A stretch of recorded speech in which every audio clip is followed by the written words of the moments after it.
Magandang umaga po, ito po ang News TV Live.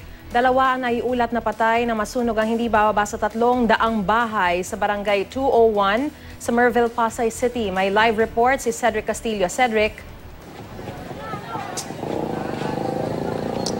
Yes, Maris, kumukuha pa tayo ng additional information tungkol sa kung posible nga na may casualty. At inaalam din natin kung ano yung eksaktong oras. Pero sa impormasyon na nakarating sa atin ay under control na itong sunog dito sa may barangay 201 sa Merville sa Pasay. Sa kabila nito, mas napabilis daw sana ang sistema ng pag-aapula ng apoy kung may mas epektibong access daw sana doon sa lugar na nasunog kanina. Ayon yan mismo kay Fire Chief Inspector Douglas Giab, ang opisyal na nakausap ng ating team kanina lamang. One way in, one way out daw kasi yung pwedeng daanan ng mga truck ng bombero kanina mula sa iba't ibang lungsod ng Metro Manila, pati na yung mga fire volunteers.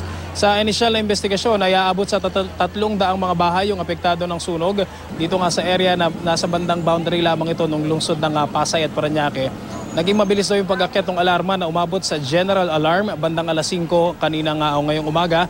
Pasado alas 4 nang naging problema raw ng mga bumbero yung malakas na pag-ihip ng hangin na nagpalakas raw lalo nung at nagpabilis doon sa pagkalat ng apoy. Base sa mga impormasyon na nakuha natin ay informal settlers di umano, yung mga naninirahan dito sa lugar, nakatakda raw ang isang malawakang demolisyon ng mga bahay dito sa lugar sa susunod na taon.